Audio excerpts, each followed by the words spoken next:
10 times Boris Johnson lied to the Parliament. Before we start, I want to give a huge shout out to borisjohnsonlies.com for providing me with all the insights and facts that is used in this video. Let's begin.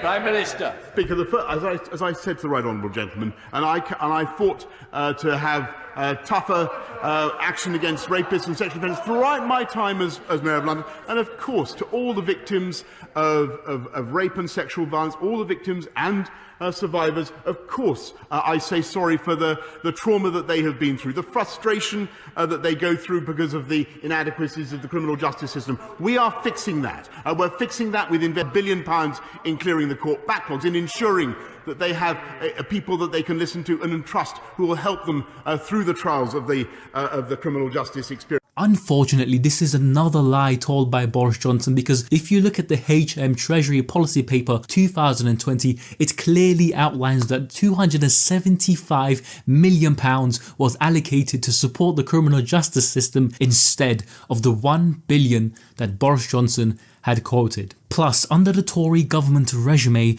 there has been a record number of rape crimes recorded in the UK. This is a very alarming figure because the number of prosecutions and convictions have been record low.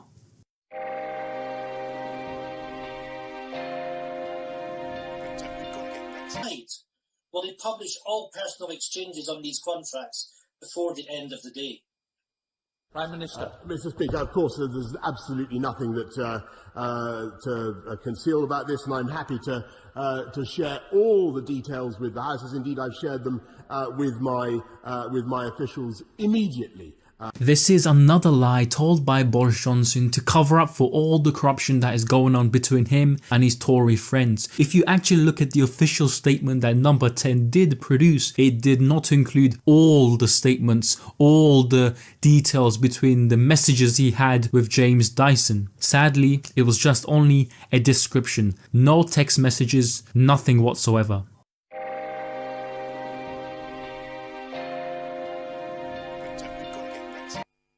Thank you, Mr. Speaker. Is the 40% cut to transport for the North's budget part of the Prime Minister's plans for levelling up the North? Prime Minister. There's been no such cut, Mr. Speaker, and we intend to invest massively in Northern Powerhouse rail, in railways in the North and across the entire country. If you look at the figures and the reports that was published from a board of meeting of transport for the North, you can clearly see that the budgets has been slashed. From 2020 to 2021, £10 million was allocated to support the core funding, but it was planned that in 2021 to 22, this figure was slashed to £6 million. Austerity policies will never stop under the Tory government.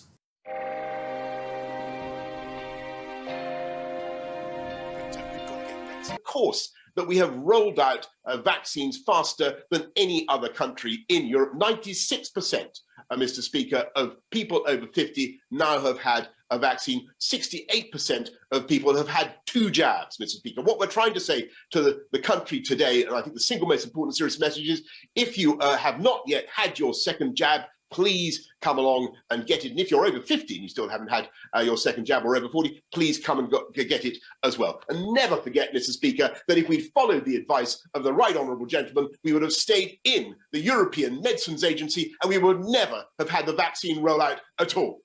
If you look at a government press release from the 24th of November 2020, it outlines how EU legislation, specifically Regulation 174, allows the UK to authorise the supply of the vaccine based on public needs, not needing any authorisations from the Europe Medical Agency.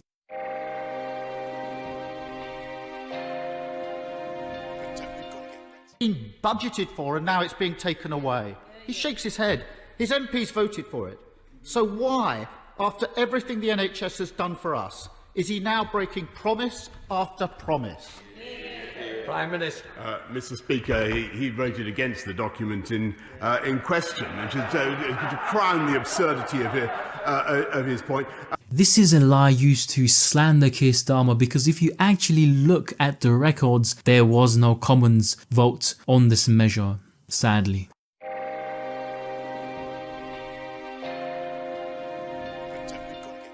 As for the contracts that she has just mentioned, all of the details are on the record, and of course it was right to work as fast as we possibly could to get the PPE that this country so desperately needed. Arguably, this is one of the biggest lies Boris Johnson said in the year 2021, because at the time of making these remarks, a High Court ruling confirmed that 100 contracts were left unpublished.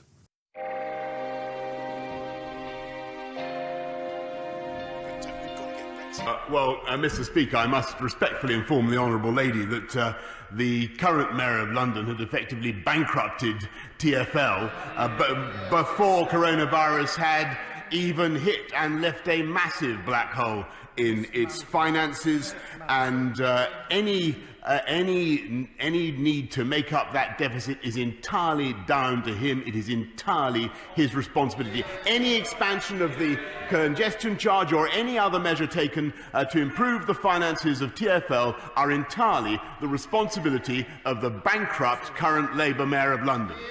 This is a very easy lie to debunk, because if you actually look at the numbers published by the London Assembly, it did show that the Transport for London had almost made £1 billion amount of savings under the control and the leadership of Sadiq Khan.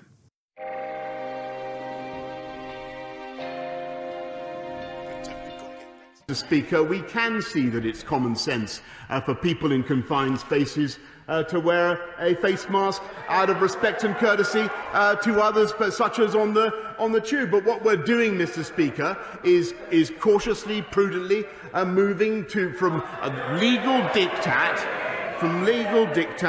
to allowing people to take personal responsibility for their actions. Well, if there was any time to apply the one rule for us and one rule for the majority, this would be it. After making this wonderful reverent statement in the Parliament, Boris Johnson that evening was photographed not wearing a mask in a public car, I see.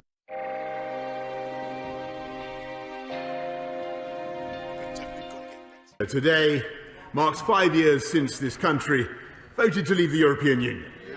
It has allowed us to take back control of the issues that matter to the people of the United Kingdom. It has given us the freedom to establish 8 free ports across the country, driving new investment, to develop the fastest vaccine rollout in Europe, to protect and invest in jobs and renewal across every part of the UK. Another shameful lie used by Boris Johnson to exaggerate the benefits of Brexit, because if you look at the facts, the EU does allow UK to hold free ports. In fact, in the UK, there had been 7 free ports in the period of 1984 to 2012. The lies don't stop.